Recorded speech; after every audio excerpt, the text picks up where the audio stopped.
در دایره سفر کاری در شهر کلوب اساسگزار صلح و وحدت ملی پیشوای ملت پرزیدنت جمهوری تاجیکستان محترم امامعلی رحمان همچنین در کوچه شمس‌الدین شاهین شهر کلوب باغ فرهنگی فراغتی به نام سیدعلی ولیزاده را مورد بهره برداری قرار دادند.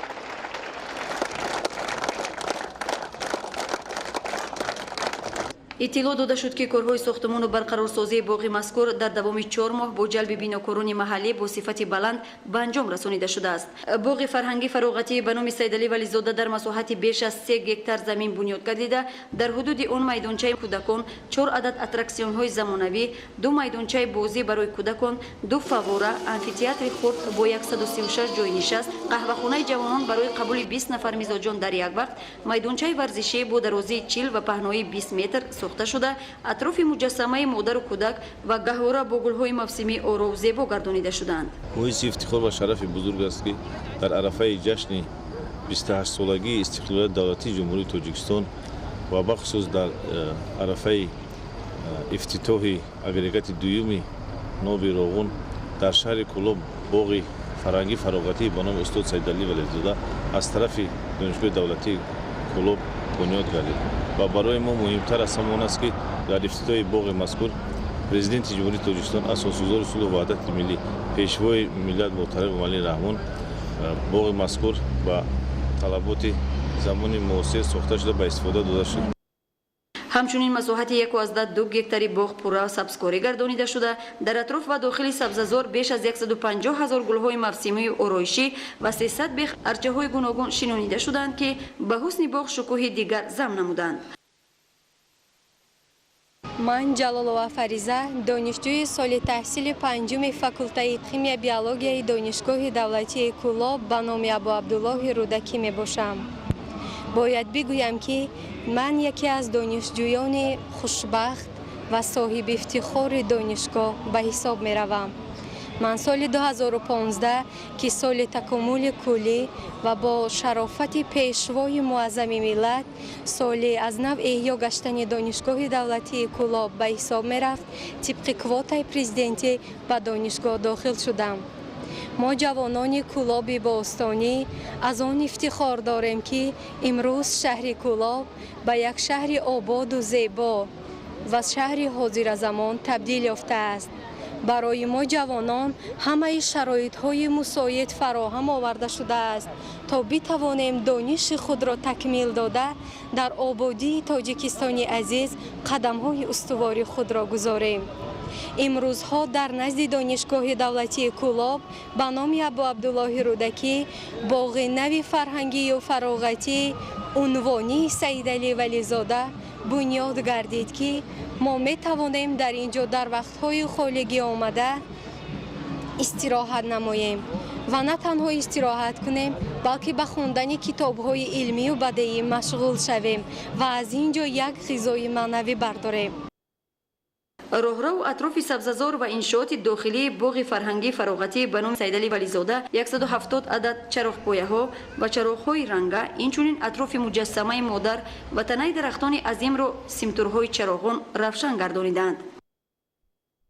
تشریف جناب عالی پرزیدنت محترم پیشوای معظم ملت را مردم ساکنان شهر ناحیه کلوب بی‌صبرانه انتظاری می‌کشیدند. هر یک تشریف جناب عالی با این یا آن شهر گوشه و کنار مملکت البته از فیض و برکت می‌ریزد و مردم از خوشحالی می‌کشند، خرسندی می‌کنند. اینچنین تمام راهرو و موضع‌های استراحتی و فراغتی داخل باغ سفالک پوش گردیده در کنار راهروها جای‌های نشست و قوطی‌های پرتو نصب کرده شدند. در اطراف باغ مذکور 4 دروازه و صحن دروازه اساسی باغ بلندیش 8.5 متر می باشد که آن نیز منفرج گردیده دو کنار دروازه برای توقفگاه نقلیات شهروندان مقرر و در قسمت پایانی باغ باشد. تشناب زیرزمینی با 8 نقطه خدمت رسانی توسط چاه عمودی از چقور 120 متر، حوض ذخیره آب با گنجایش 75 متر کوبی و ترانسفورماتور علاهیده با تامین نیروی برق 400 کیلووات با آب و برق تامین بنیاد گردیدند. خرسندی مردم کلوب امروز حد و کنار ندارد. چرا؟ چون که با دستان پر اعجاز پیشوای معظم ملت در برابر یک سلسله انشاءات‌های صنعتی و انشاءات‌های فرهنگی و معارفی چهارباغی گشاده شد در شهر کلاب که همتا ندارند. در باغی فراغتی استراحتی به نام سیدعلی ولیزاده رمزی خیلی زیاد دارد. اگر ما یک طرف بگیم که باغ فراغتی و استراحتی این کم است، اودیتوریای نامید برای فرهنگی ساختن مردم، برای که مردم بتواند از اینجا یک چیز برداشت کرده بگذارند، خصوصا جوانان و طفلان. اینچنین ضمن بازدید ذکر گردید که در جریان کارهای از نوسازی برقرارکنی و ساختمان باغ نهال‌های ارچه که در مسافه خیلی زیاد شنونده شده بودند به قطعه تجربوی استحصالی پارک تکنولوژی دانشگاه دولتی کلاب به نام ابو عبدالله رودکی کوچانیده شده 65 بیخ درختان کلان سایه‌افکن باغ نگاه داشته شدند. پیشوای ملت محترم امامعلی رحمان بنیاد از نوسازی چنین باغ‌های فرهنگی فراغتی را در دایره اعلام گردیدن سال‌های رشد دهات، سیاحی و هنرهای مردمی اینچنین استقبال سزاوار از جشن بزرگ ملی 30 سالگی استقلال دولتی جمهوری تاجیکستان تحفه ارزنده و نمونه عبرت نامیده به ساکنان کلاب شهر باستانی تبریک و مبارکباد نمودند. همچنین بهر جلب توجه شهروندان، مهمانان داخلی و خارجی و دلخوشی کودکان بالای مرغزاران و سبزه‌های باغ کمپوزیسی‌های بدیعی، کتاب کشاده، هیکل‌های پلنگ و شتر، گوزن آهو، سنجابک‌ها، کپ‌ها و طاووس خرامان نصب کرده شدند. اینچنین از داخل کوزه و خم‌های سفالین و روی پر و قنات طاووس فوج گل‌های موسمی گوناگون رنگ و خوشبو بیننده را مفتون این منظره‌های زیبا و دلکش می‌گردانند. با قدوم مبارک پیشوای معظم ملت کلاب شهر باستانی باز هم آباد و زیبا گشته ایستاده است. افتخارمند از آن هستیم که در چنین یک فضای صلح و ثبات و آسایشته تحصیل کرده ایستادیم، فعالیت کرده ایستادیم و این صلح است، استقلالیت است، آزادی است که ما جوانان با زبان آموزی انگلیسی، روسی، عربی مشغول هستیم. با مورد بهره برداری قرار داده شدن باغ مذکور از جانب پیشوای معظم ملت با مقصد نگاه و بین گل و بوته‌ها و خدمت رسانی‌های گوناگون 16 واحد کاری جدا گردید.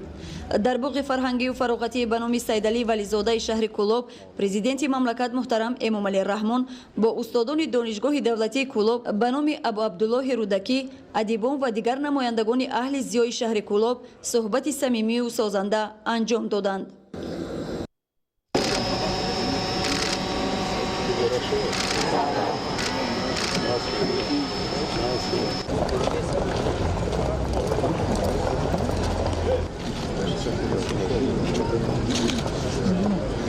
پیشوای ملت محترم امامعلی رحمان با آنها جشن بزرگ ملی 28مین سالگرد استقلالیت دولتی جمهوری تاجیکستان و افتتاح انشاءات تعیینات گوناگون را در شهر کلاب مبارکباد گفتند. سرور دولت آموزگاران را به بهتر کردن صفت تعلیم، تربیت دانشجویان در روحیه خویشتن‌شناسی و اهل زیا را به وصف زیبایی‌های سرزمین، ترغیب دستاوردهای دوران صاحب استقلالی کشور هدایت کردند. تاکید نمودند که در زمان زود تغییر یابنده جامعه جهانی از هر یک فرد خودآگاه زیرکی سیاسی و عقل و هوش بیدار طلب کرده می شود.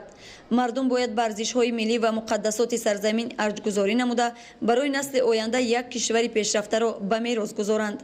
ضمن صحبت پرزیدنت مملکت توجه اهل زیا را همچنین به تطبیق قانون‌های عمل کننده در عمل جاری کردن نقشه و نیت‌های سازنده حکومت جمهوری تاجیکستان در دوره سال‌های رشد دهات، سیاحی و هنرهای مردمی و استقبال سزاوار جشن 30 سالگی استقلالیت دولتی جمهوری تاجیکستان و دیگر تدبیرهای نیک هدایت کردند.